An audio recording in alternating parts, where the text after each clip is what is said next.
les étapes de Dakar, Kédougou, Fatick, Matam et Saint-Louis, nous voilà à nouveau dans la belle région minière de Thiès pour boucler la caravane de partage et d'échange sur les résultats et conclusions du rapport ITIE 2020.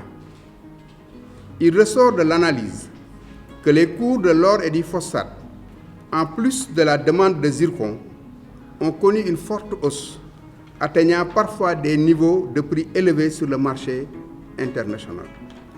Les contributions pour les autres types de substances, zircon, ilménite, phosphate, basalte, etc., sont en constante hausse parallèlement à l'augmentation de leur production. Pour la région de Thiès, la contribution hors paiements sociaux des sociétés minières s'élève à 66,7 milliards de francs CFA pour 2020, ce qui fait de Thiès la première région minière du Sénégal en vertu du critère de contribution aux revenus extractifs. Les revenus du secteur minier proviennent pour l'essentiel de l'exploitation des calcaires par les cimenteries Sococim, Dangote, Ciments du Sahel. En outre, les entreprises pétrolières et minières du périmètre de réconciliation ont déclaré un montant global payé aux fournisseurs en 2020, estimé à 1116 milliards de francs CFA, dont 219,7 milliards aux entreprises détenues majoritairement par des nationaux, 206,8 milliards payés par les entreprises minières et 12,8 milliards par les entreprises pétrolières et gazières. Aussi, les 26 sociétés retenues dans le périmètre de rapprochement de 2020 emploient 9 409 personnes en 2020. La majorité des effectifs, soit 95,68%, sont des nationaux. La masse salariale globale déclarée est de 106,7 milliards de francs CFA, dont 98,3 milliards de francs CFA pour les employés du secteur minier et 8,4 milliards de francs CFA pour les employés du secteur des hydrocarbures. Les femmes sont en nombre de 724 et représentent 7,69% de l'effectif global.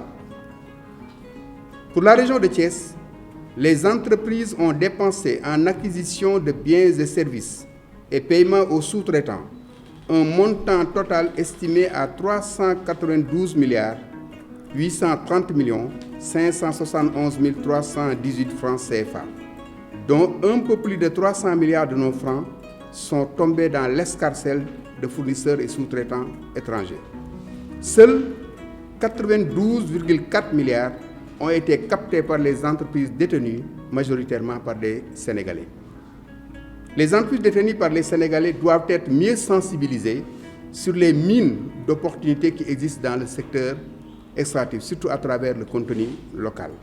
Ainsi, au-delà de l'analyse des données du rapport 2020, il s'agit de développer des stratégies de captation des opportunités du contenu local et d'orientation des dépenses sociales vers les services sociaux de base, notamment les infrastructures sanitaires. Sur ce chapitre, la contribution au titre des dépenses sociales au profit des communautés a atteint un montant de 5 765 662 180 francs CFA en 2020. On peut noter à Thiès une enveloppe de 1 346 844 309 francs CFA a été consentie par les entreprises au fonds des contributions aux forces Covid-19 et divers postes de dépenses. Je les encourage à poursuivre leurs investissements sociaux pour une amélioration de la vie des populations. Mesdames et messieurs, pour terminer, je voudrais remercier tous les acteurs de l'administration locale, de la société civile, du secteur privé et tous nos partenaires qui ne ménagent aucun effort pour la réussite de la mise en œuvre de l'ITIE au Sénégal.